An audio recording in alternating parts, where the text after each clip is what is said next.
Ngos-ngosan, ini adalah new normal untuk ekonomi Indonesia 2020. Pusat Statistik BPS merilis meningkatnya jumlah orang miskin di Indonesia. Ada sejumlah lembaga internasional memperkirakan bahwa akan ada 60 negara yang berpotensi bangkrut. 6 bulan pandemi berjalan, kepada September 2020, jumlah penduduk miskin Indonesia bertambah.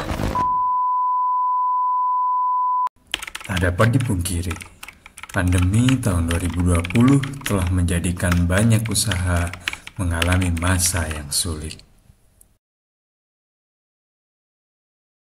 Bisnis UMKM itu awalnya dari es krim mochi itu, Mas. Mulai dari 2015 kita berbisnis es krim, kemudian sampai di 2020 kita karena dampak daripada pandemi, omset juga merosot 80%, kita mengalami kepailitan. Kita kan oleh-oleh ya, wisata, tempat wisata, terus tempat hiburan ya, terus hotel juga.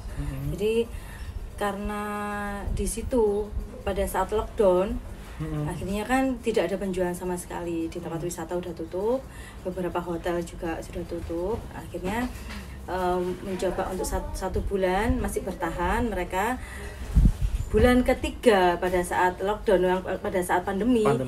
Baru mereka memutuskan untuk diretur semua, isi freezernya itu semuanya kayak gitu. Sebenarnya penghasilan ada sih, penghasilan tuh ada aja, kalau hanya untuk makan aja ada ya. Cuman kerugian kita itu kan karena barang diretur ya. Misalnya kita mungkin dari modal itu kan juga ada sebagainya pinjem. Tidak instan.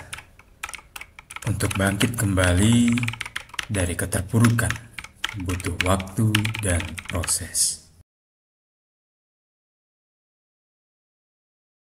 Itu Pak Pizza itu di tahun 2018 aslinya kan kita masih berbisnis es krim itu, Mas. Kemudian Pak Pizza masuk ini karena istri saya juga bisa membuat sebuah pizza yang siap saji ya, pizza siap saji dari customernya beli, terus habis gitu ada yang mungkin ada orang beli terus nggak diambil-ambil, anggap aja kayak gitulah, terus pizza nggak habis, adonan nggak habis, terus pizza ini kan nganggur kayak gitu loh. Nah, terus dilihat ini produk ini bisa nggak ya, pizza itu yang siap saji biasanya ada yang jual frozen, bisa nggak diwujudkan dari sebuah menjadi produk kering, renyah, taste-nya tetap pizza tapi masa expirednya panjang, menjadi sebuah camilan ringan kayak gitulah. Dari situlah muncul eksperimennya, mulai bereksperimen.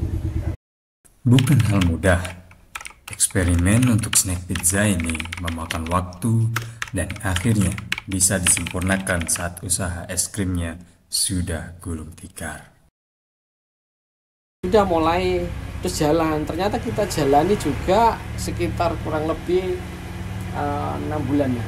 6 bulan kita itu mikir kok susah banget ya kayak gitu. Ini memang sebuah produk inovatif kayak gitu, susah banget ya. Dari situlah kita juga akhirnya kita juga mengenal merapat, diperkenalkan dengan dinas.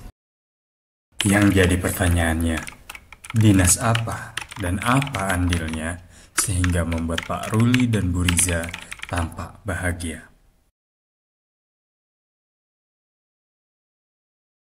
Setelah ditelusuri, tim bloka.com berhasil menemukan dinas yang dimaksud dan menghubungi dinas tersebut.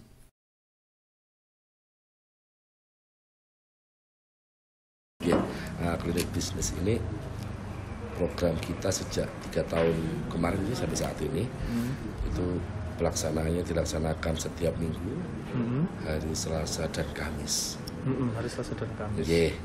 Setiap sesi pertemuan kita batasi untuk 20 orang mendaftar. Nah, tujuannya apa? Di klinik ini apa yang menjadi persoalan dari pelaku usaha mikro ini akan kita bantu. Contoh, kita membantu tentang marketing, digital marketing sekarang yang lagi ngetren. Kemudian pemasaran online, kemudian masalah packaging, kemudian masalah pembukuan dan keuangan. Nah, itu kita bantu. Kita berikan mereka materi tentang klinik tentang usaha itu. Kemudian ada kalanya kita juga memberikan motivasi pada para pelaku usaha. Ada dinas koperasi, dinas perindustrian, dinas perdagangan, di mana dinas koperasi itu yang tupoksinya itu yang memberikan pelatihan dan seminar. Terus kalau yang dinas perindustrian Kota Malang itu yang memberikan kendali mutu.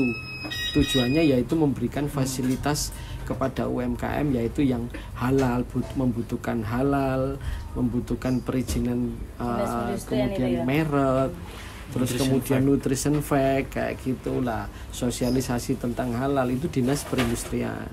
Lah kemudian ada satu lagi dinas perdagangan. Nah dinas perdagangan ini tupoksinya itu untuk fasilitasi pameran sama pemasaran dan juga yang menjembatani kita dengan Indomaret misalkan, kemudian Alfamart untuk bisnis matching kayak gitu, dan tempat oleh-oleh yang lain seperti Malang Strudel atau apalah itu dipertemukan dalam satu forum, dibuatkan bisnis matching. Nah dari situlah berawal, terus kemudian kok dicoba di 1-2 toko diterima, tapi packaging masih belum seperti ini waktu itu Mas.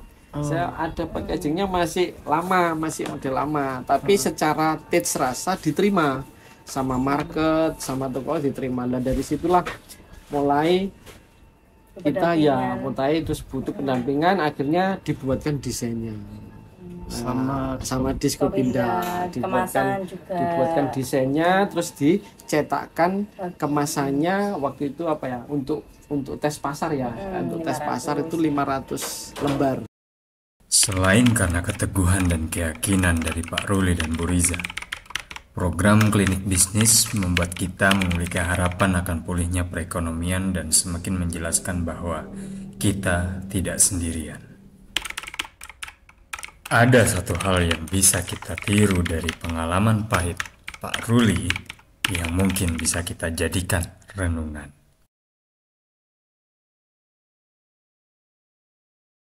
Tapi rasa daripada melihat tester yang layak sebenarnya untuk diberikan tester, dan ini pun juga ada nilainya, ada modalnya, itu kok sampai dibuang kayak gitu loh di depan mata saya kayak gitu. Itu yang membuat saya akhirnya istilahnya semangat saya untuk berhasil di produk ini itu benar-benar luar biasa bagi saya kayak gitu. Saya ingin membuktikan bahwa saya pasti berhasil di produk ini.